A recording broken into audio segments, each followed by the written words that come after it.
Sziasztok, Lili vagyok, és a mai napon itt vagyunk a Pécsi Orvostudományi Kar főépületénél, ahol a kutatók éjszakáján fogunk körülnézni. Hogyha titeket is érdekel, hogy milyen programok lehetnek nálunk, akkor tartsatok velünk!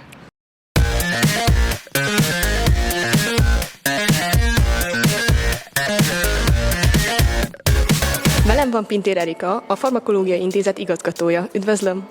Üdvözlöm!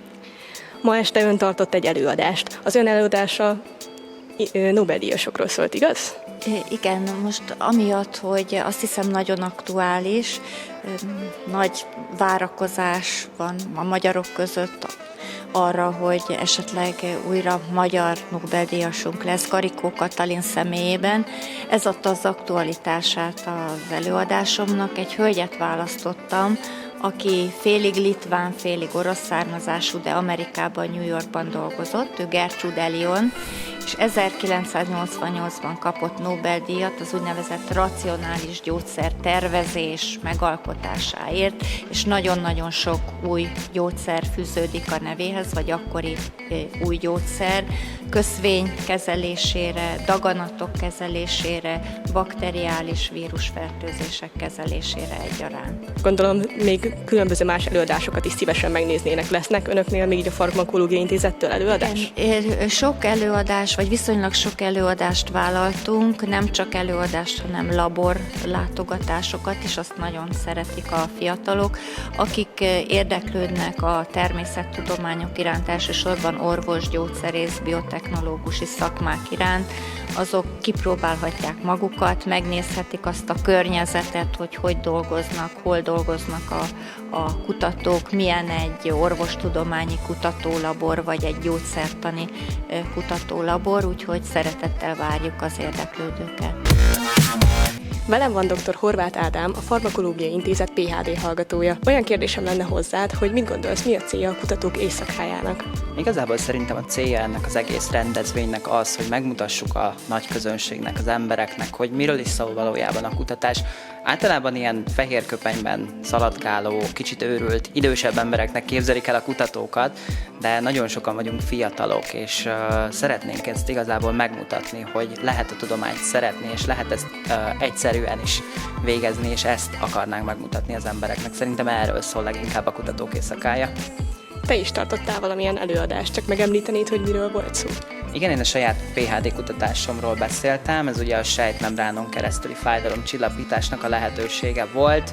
Igazából a jelenlegi eredményeinket, a kísérleteinkről meséltem az érdeklődőknek. Rendben, nagyon szépen köszönöm az interjút. Köszönöm szépen én is. Velem van Tamás Andrea, az Anatómiai Intézet docense és a Kutatók Éjszakájának kari koordinátora. Üdvözlöm! Szeretettel köszöntöm Önöket! Feltennék önnek néhány kérdést az éjszakával kapcsolatban, például, hogy mióta rendezi meg a kar ilyen nagy volumennel ezt a rendezvényt. A Pécsi Tudományegyetem Általános Orvostudományi Kara 2016 óta vesz részt nagyon aktívan a Kutatók Éjszakája programsorozatában, és évek óta egyre több elméleti intézet és kutatóintézet, valamint ugye most már klinikák is csatlakoznak ehhez a programhoz. Nagyon sok programot szervezünk évről évre, most például idén is a PTE összes programjának majdnem 30%-át mi adjuk, több mint 70 programot szervezünk most itt az AOK-n. Természetesen nem csak az általános orvostudományi karon helyszínek, hanem a klinikai központ, a gyógyszerésztudományi kar és a Szentágotai Kutatóközpontban is nagyon sok programunk van jelenleg is. Milyen programok vannak az önök intézetében? Az Anatómiai Intézetben nagyon sok program van, a legkisebbektől, az ismerkedés az emberi testtől kezdődően, igazán speciális csoportok is különböző anatómiai preparátumok bemutatásával, de természetesen nem csak az Anatómiai Intézet vesz részt nagyon aktívan, a Biológiai Intézet, Élettani Intézet és nagyon sok klinika, a Szívgyógyászati Klinika, a Sürgősségi Biológiai Intézet, Igazságügyi Intézet, Mikrobiológia, ahol szintén gyermekprogramok vannak, úgyhogy nagyon aktívak a kollégák, és nagyon hálásak vagyunk nekik, hogy a nem könnyű munkájuk mellett még erre is fordítanak időt, hogy ebben segítsenek bennünket. Nagyon szépen köszönöm, hogy megadta ezt nekünk az interjút, és szeretnél még szólni valamit esetleg a jövőbeli látogatókhoz?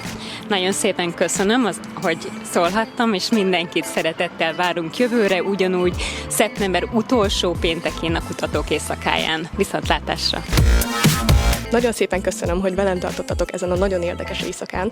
Úgy gondolom, hogy rengeteg olyan előadás és program volt, amin én is rengeteg új információt tanultam. Hogyha tetszett nektek a videó, akkor kövessetek minket minden social platformunkon, amit a leírásban megtaláltok. Sziasztok!